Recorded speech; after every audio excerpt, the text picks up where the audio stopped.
conseil a examiné un dossier portant guide de maturation des projets. Il est important de noter que la mise en œuvre d'un projet nécessite l'examen de plusieurs phases et bien sûr à chaque phase les différents acteurs qui doivent intervenir sont définis, les objectifs et également donc les modalités. Alors les guides de maturation des projets que nous avons en vigueur datent de 2018, donc cela fait plus de 5 ans.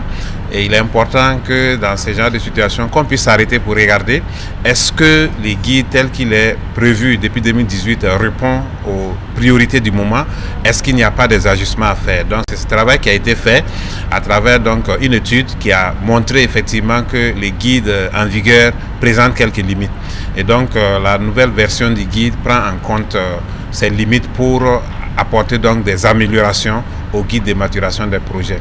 L'innovation majeure, c'est effectivement le fait que dès l'élaboration de la fiche de projet, il faut passer au Conseil des ministres pour que le Conseil puisse examiner, également donner des orientations par rapport bien sûr aux priorités du moment. Parce qu'il est important de noter que les projets et programmes sont réalisés en lien avec le plan d'action de stabilisation et de développement qui constitue aujourd'hui les référentiels en matière de développement. Donc c'est toujours important que nous puissions nous assurer que les projets et programmes qui sont financés par l'État ou avec l'accompagnement des partenaires puissent véritablement répondre aux aspirations du moment.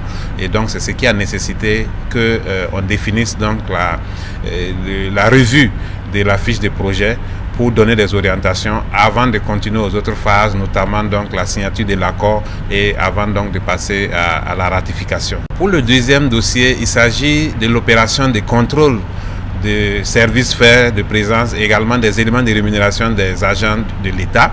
C'est la deuxième phase parce que la première phase avait concerné les agents publics qui émargent au SIGASPE, mais cette fois-ci il s'agit des agents publics de l'AGSP qui est l'Agence nationale des soins de santé primaire. Et aujourd'hui nous pouvons dire que le contrôle s'est bien passé et il est ressorti donc du contrôle qu'il y a plus de 500 agents émergents à la GSP qui sont soit en situation irrégulière, soit des agents qui, qui perçoivent des rémunérations fictives ou même des agents qui font l'objet donc de double mandatement. Donc le Conseil a donné des orientations claires pour que toutes les irrégularités relevées soient corrigées et que toutes les personnes qui ont été donc impliquées de façon directe ou indirecte dans ces irrégularités-là puissent être sanctionnées à la hauteur.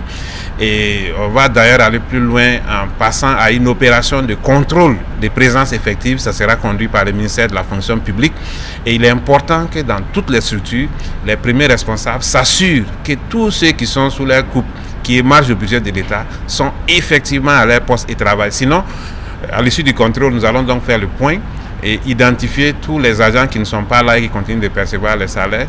Ils seront sanctionnés, mais pas seulement eux, leurs premiers responsables aussi, qui sont censés assurer le contrôle de leur présence, seront également sanctionnés. Donc c'est un avertissement pour que les gens puissent prendre leurs dispositions parce que nous allons passer à une autre phase et il est important que tout le monde puisse se préparer pour que nous puissions ensemble travailler à sauvegarder donc les finances publiques.